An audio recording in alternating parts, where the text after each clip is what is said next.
நம்மவர் அனைவருக்கும் எங்களின் அன்பு கழுமிய வணக்கங்கள் பல. இன்றைய நாள் நம் எல்லோருக்கும் ஒரு இனிய நன்னாளாகட்டும். இன்று உங்கள் வீட்டுத் தோட்டத்திற்காக எளிமையான குறைந்த செலவில் ஒரு உயர்த்தப்பட்ட தோட்டப்படுக்கையை ரைஸ்ட் பெட் எப்படி விரைவாகவும் எளிதாகவும் அமைப்பது என்பதை பார்க்கப் போகிறோம்.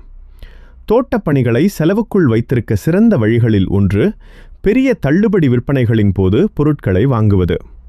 நான் எப்போதும் மண், மழுப்பு, மரப்பொருட்கள் மற்றும் தேவையான மற்ற பொருட்களை விலை குறையும் போது சேமித்து வைத்துக் கொள்கிறேன். உதாரணமாக, நேற்று 5 பைகள் இயற்கை உரமண் ஆர்கானிக் சாயில் மொத்தம் $10 வாங்கினேன். சாதாரணமாக ஒரு பையின் விலை சுமார் $5 இருக்கும். அதனால் சுமார் $15 சேமித்தேன். மேலும் இந்த ரெய்ஸ்ட் பெட் அமைக்க தேவையான மர பலகைகளுக்கும் மிகச்சிறந்த சலுகை கிடைத்தது. 2 அங்குலம் பெருக்கல் 8 அங்குலம் பெருக்கல் 16 அடி அளவிலான பலகைகள் சுமார் 90% வரை தள்ளுபடி செய்யப்பட்டிருந்தன. புதிய மரப்பொருட்கள் வரும்போது பழைய இருப்புகளை காலி செய்யும் நேரங்களில் இத்தகைய சலுகைகள் கிடைப்பது சாதாரணம். இந்த பலகைகளை நான் $10 மட்டுமே வாங்கினேன். சுமார் $90 சேமித்தேன். இதோ பாருங்கள், இது என் டாலி. ஒவ்வொரு தோட்டக்காரருக்கும் மிகவும் பயனுள்ள ஒரு கருவி. மண், மரம் போன்ற கனமான பொருட்களை எளிதாக நகர்த்த உதவுகிறது. நேரமும் உழைப்பும் மிச்சமாகும். இதுதான் என் பின் தோட்டத்தில் 4x4 அளவிலான ரெய்ஸ்ட் பெட் அமைக்க நான் தேர்ந்தெடுத்த இடம். உங்கள் தோட்டத்திற்கும் சரியான இடத்தை தேர்வு செய்வது மிகவும் முக்கியம். நல்ல சூரிய ஒளி கிடைக்கும், நீர் வடிகால் சீராக இருக்கும் இடமாக இருக்க வேண்டும்.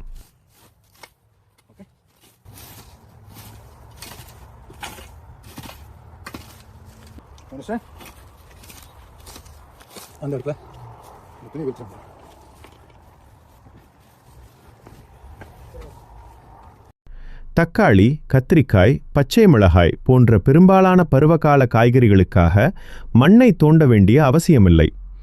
அதற்கு பதிலாக நேரடியாக மண்ணுக்கு மேல் வீட் பாரியர் புல் தடுப்பு திரையை போடலாம். இது நேரத்தையும் உழைப்பையும் சேமிக்கிறது. தேவையற்ற கொடிகள் வளர்வதை தடுக்கிறது. வீட் பாரியர் பயன்படுத்துவதால் பராமரிப்பு குறையும். மேலும் தாவரங்களுக்கு தேவையான ஊட்டச்சத்து மற்றும் நீருக்கான போட்டி குறைவதால் அவை ஆரோக்கியமாக வளர்ந்து அதிக விளைச்சலை தரும். முதலில் அந்த இடத்தை சுத்தம் செய்து தூசி மற்றும் தேவையற்ற பொருட்களை அகற்றி துடைத்து வைக்கவும். சுத்தமான அடிப்படை அமைப்பு அனைத்தும் சரியாகவும் நிலையாகவும் அமர உதவும். பிறகு தயாரிக்கப்பட்ட தரையில் வீட் பாரியரை விரிக்கவும். கீழே இருக்கும் புற்களை பற்றி கவலைப்பட வேண்டாம். அதை தடுக்கவே இது பயன்படுகிறது. பருவகால பயிர்களுக்கு நீண்ட நாள் பயன்பாட்டிற்காக 2 அடுக்கு புல் தடுப்பு திரைகளை பயன்படுத்துவது நல்லது. அதன் பிறகு இந்த வீடியோவில் காட்டியபடி சிறப்பாக வடிவமைக்கப்பட்ட மூளைக்கற்கள் மற்றும் மர பலகைகளை பயன்படுத்தி ரெய்ஸ்ட் பெட் கட்டமைப்பை அமைக்கவும். எல்லாம் சரியாக சீராகவும் உறுதியாகவும் இருக்கிறதா என்பதை உறுதி செய்யுங்கள். பின்னர் நல்ல தரமான மண்ணால் அந்த படுக்கையை நிரப்பி உங்கள் காய்கறி பயிர்களை நடலாம்.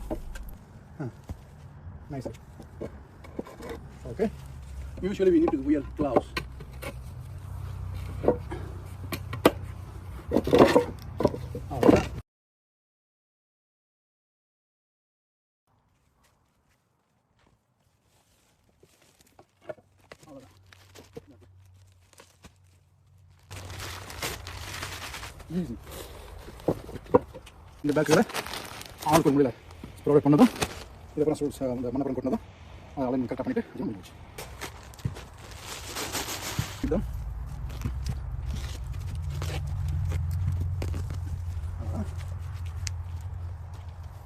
these cloths we can use it like for different purpose. Okay,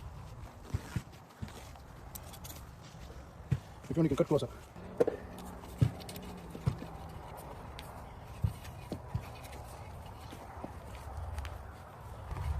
Party ready.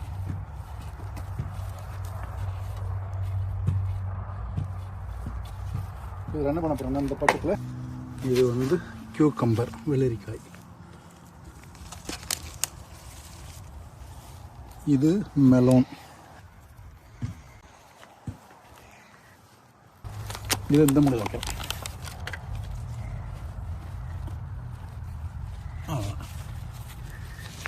Very simple. Okay, நல்ல குடமிளகா அமைச்சல். குடமிளகா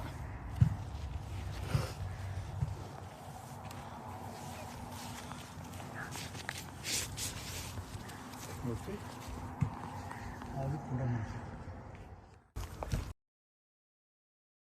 பெப்பர் இது ரொம்ப ஹாட்டாக இருக்கும், உரைக்கும். 2 மிளகா போட்டால் போதும். குழம்பு ரொம்ப காரசாரமாக இருக்கும். பொடி மிளகா,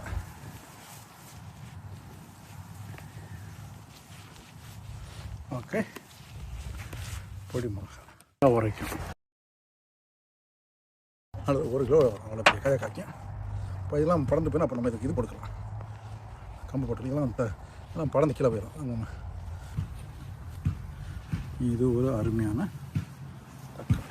1 தக்காளி 1 கிலோ கிடையாது. இது நல்ல கொடி முந்திரி மாதிரி இருக்கும். சேலட்டில் போட்டுக்கலாம். இதுக்கு மேலே நல்ல கம்பு கட்டி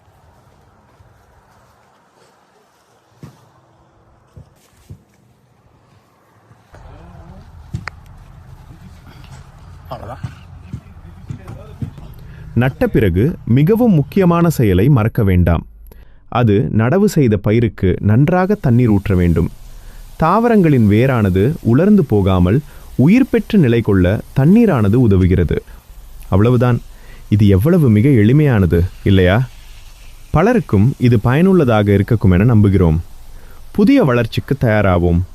இன்று உங்கள் உடல் நலனுக்காக ஒரு எளிய ஆனால் மிகவும் முக்கியமான ஆலோசனையை இங்கே பகிர விரும்புகிறேன். உங்கள் வீடு அல்லது வீட்டுத் தோட்டத்தில் ஒரு சிறிய உயர்ந்த படுக்கை ரேஸ்ட் பெட் அமைத்து தினசரி சமையலுக்கு தேவையான கொத்தமல்லி மற்றும் புதினா போன்றவற்றை வளர்ப்பதை பரிசீலிக்கவும்.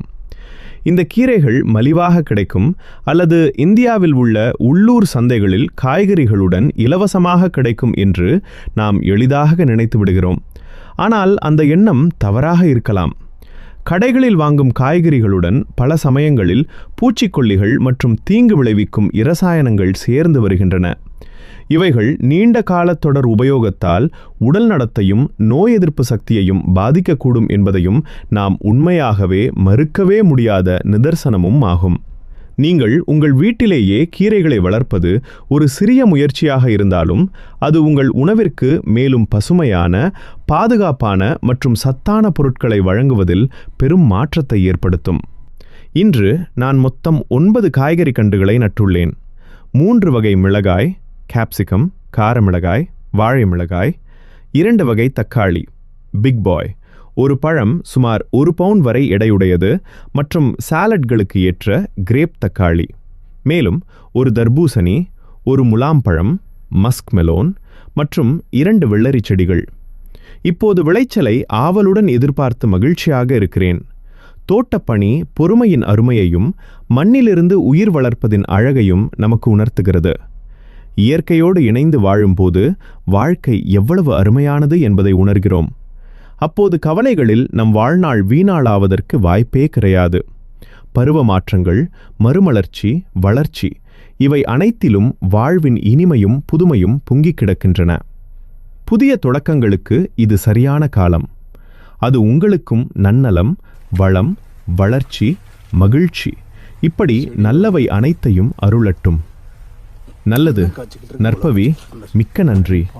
உங்கள் நண்பன் துரைசாத்தனன், இயற்கை நேயன்.